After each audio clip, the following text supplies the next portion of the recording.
Welcome to Happy Smile Habits. Today, I'd like to talk about something that every parent goes through at some point. It's that moment when your child's tooth starts wobbling for the first time. It is a bit of a big deal, isn't it? When we see that first loose tooth, we tend to get a little bit nervous. We start wondering if we should pull it or if we should just leave it alone. It feels like a major milestone in our child's growth. Usually, people tell you, don't worry, it will fall out naturally. Or they might say, just make sure they brush their teeth properly. These are very common pieces of advice that we hear all the time. And they are right, of course. Most of the time, nature does its job.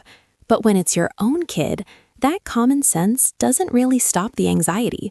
You see the permanent tooth peeking out from behind, and you panic. You might think, oh no, is my child going to have crooked teeth forever? Or is it my fault because I didn't take them to the dentist enough?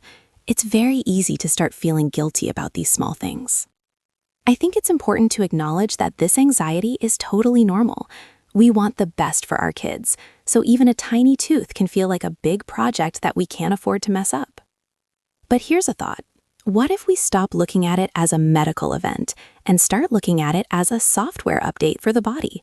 The old version is being replaced by a more powerful, permanent version. That sounds a bit more exciting, doesn't it? However, there is a specific situation we should talk about. Sometimes the new tooth starts coming in while the baby tooth is still firmly in place. In the dental world, this is often called ectopic eruption, or more commonly, shark teeth. To put it very simply, it's just like when a new tenant moves into an apartment before the old one has moved out. It's a bit crowded, but it's not necessarily a disaster.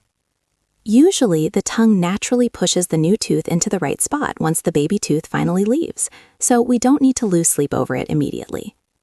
That being said, there is one thing I really want to suggest. Instead of worrying at home, just go to the dentist for a non-scary checkup before the tooth even gets loose.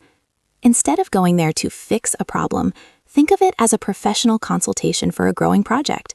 It's much easier to handle things when you have a professional teammate on your side. I think the biggest hurdle isn't the tooth itself, but the stress of not knowing if what's happening is okay.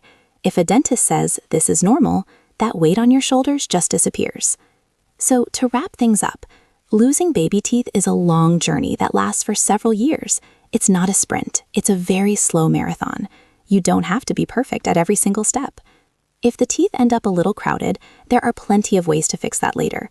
The most important thing is that your child doesn't grow up thinking that dental health is a scary or stressful thing. Keep it light, keep it fun, and maybe even celebrate that first loose tooth with a little treat or a visit from the tooth fairy. Your calm attitude is the best gift you can give your child. That's all for today. I hope this helps you feel a little bit lighter about those tiny, wobbling teeth.